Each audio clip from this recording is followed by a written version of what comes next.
ত্রিপুরা কেন্দ্রীয় বিশ্ববিদ্যালয়ের নয়া উপাচার্য নিয়োগ প্রক্রিয়ায় 11 ডিসেম্বর ইন্টারভিউর দিন ঠিক হলেও তালিকায় ত্রিপুরার একজনও সিনিয়র প্রফেসর নেই, যা ব্যাপক প্রতিক্রিয়ার জন্ম দিয়েছে রাজ্যের শিক্ষাঙ্গনে। রাজ্যের একমাত্র কেন্দ্রীয় বিশ্ববিদ্যালয়ের উপাচার্য পদে রাজ্যের প্রার্থীহীনতা শুধু প্রশাসনিক ব্যর্থতার ইঙ্গিত নয়, বরং দীর্ঘদিনের জটিল সমস্যার বহিঃপ্রকাশ বলেই মনে করছেন শিক্ষা অনুরাগী মহল। যে বিশ্ববিদ্যালয়ে 8জন আবেদন করলেন, সেখানে ডাকা হলো না কাউকে। বিষয়টি নিয়ে উদ্বেগ প্রকাশ করেছেন সংশ্লিষ্ট মহল। ত্রিপুরা বিশ্ববিদ্যালয় থেকে মোট 8জন সিনিয়র প্রফেসর আবেদন করেছিলেন উপাচার্য পদের জন্য।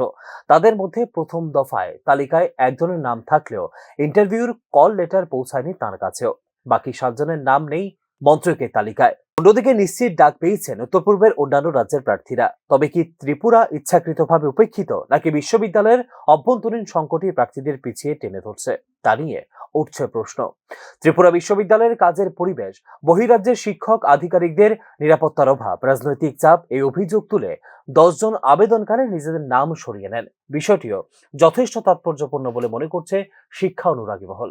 যদিও মন্ত্রকের অনুরোধের পরে তাদের মধ্যে 6জন আবার ইন্টারভিউতে থাকার সম্মতি দিয়েছেন, কিন্তু দেশের উচ্চশিক্ষা মহলে আলোড়ন তুলেছে এই ঘটনা। ত্রিপুরা বিশ্ববিদ্যালয়ের ভাবমূর্তি জাতীয় পর্যায়ে ক্ষতিগ্রস্ত হয়েছে বলেও মনে করছেন সংশ্লিষ্টরা।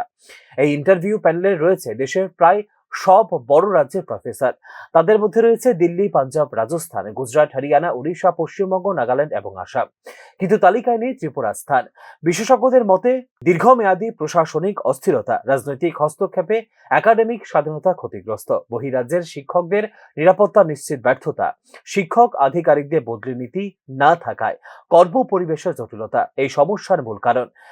এদিকে গত 17 নভেম্বর শিক্ষা মন্ত্রকের উচ্চ পর্যায়ের বৈঠকে কেন্দ্রীয় নিরাপত্তা বাহিনী মোতায়েন থেকে শুরু করে বিশ্ববিদ্যালয় আইন সংশোধন, বদলি নীতি চালু আলোচনা হয় এই বিষয় নিয়ে।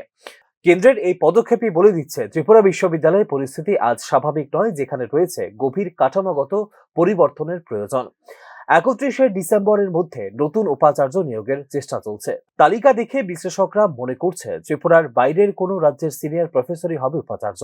ত্রিপুরার কোনো প্রার্থী ইন্টারভিউ তালিকায় নেই, এই ঘটনা নিছক অবহেলার নয়, বরং রাজ্যের উচ্চশিক্ষা ব্যবস্থায় গভীর সংকটের প্রতিচ্ছবি তার বলার অপেক্ষা রাখে না। বিশ্ববিদ্যালয়ের সুষ্ঠু প্রশাসন, নিরাপত্তা, একাডেমিক পরিবেশ পুনর্গঠন না করলে এভাবেই জাতীয় পর্যায়ে পিছিয়ে থাকতে হবে ত্রিপুরাকে ভবিষ্যতেও বলে অভিমত শিক্ষা অনুরাগী মহলের একাংশের। Bureau report, news now.